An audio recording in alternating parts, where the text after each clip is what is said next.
I just have one question for you. Where did you get that meat? We eat it for breakfast, lunch, and dinner, served at barbecues and celebrations. The chicken, the ribs, the lamb, the pork.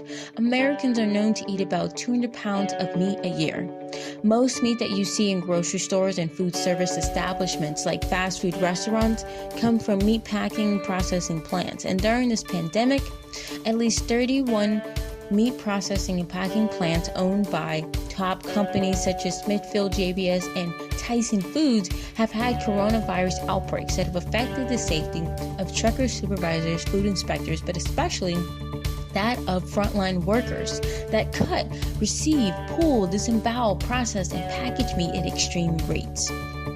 Workers in these conditions are exposed to blood, loud mechanical noises, disturbing odors, close quarters, working shoulder to shoulder, and high levels of hand activity and force above the American Conference of Governmental Industrial Hygienists Action Limit. According to the Occupational Safety and Health Administration, there are on average 17 severe incidents a month in U.S. meat plants that involve nerve pain, amputations, and eye loss, with pork and beef workers nearly 7 times more likely than the average American worker to suffer repetitive strain injuries and 3 times more likely to develop a serious work injury.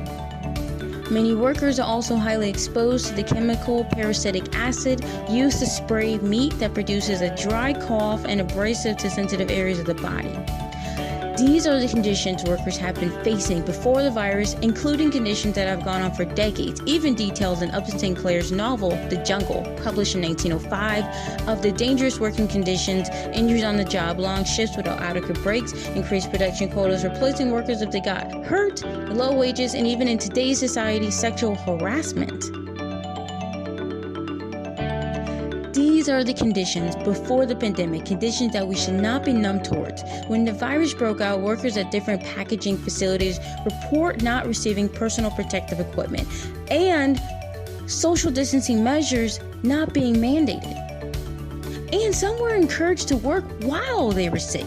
Weld County health officials' analysis of the work while sick culture identified at JBS Greeley, Colorado facility before its temporary closure showed that 64% of workers were working while they experienced symptoms of the virus or were positive for COVID-19.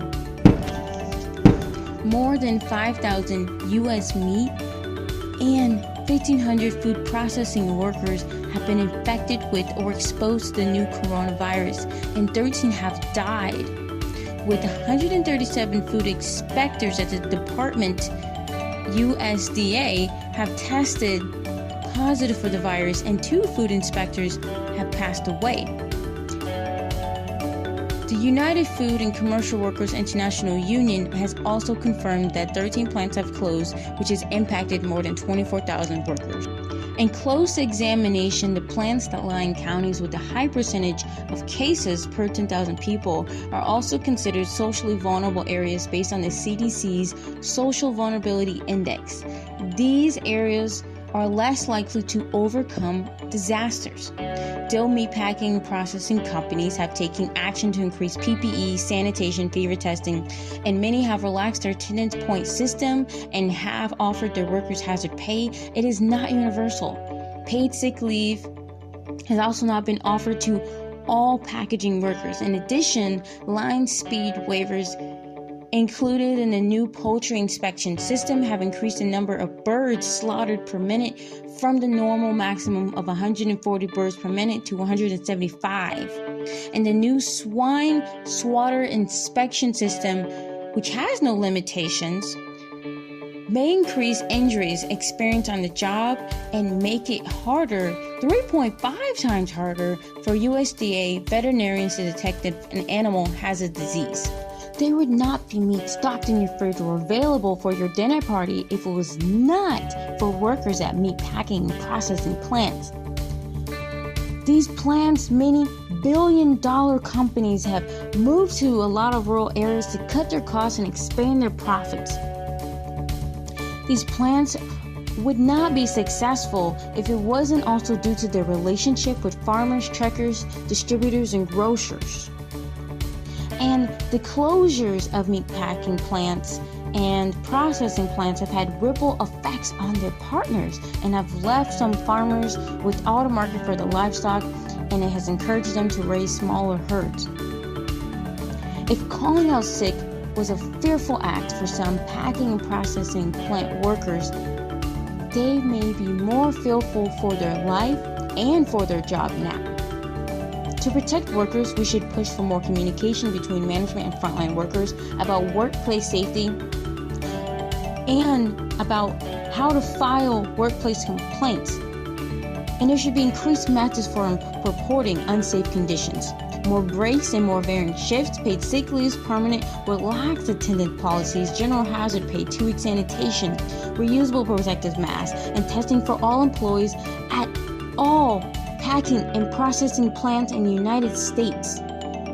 Hola, mi nombre es Yolanda y quiero recordar a todos que nosotros, la comunidad, podemos proteger y apoyar a los trabajadores en las matanzas.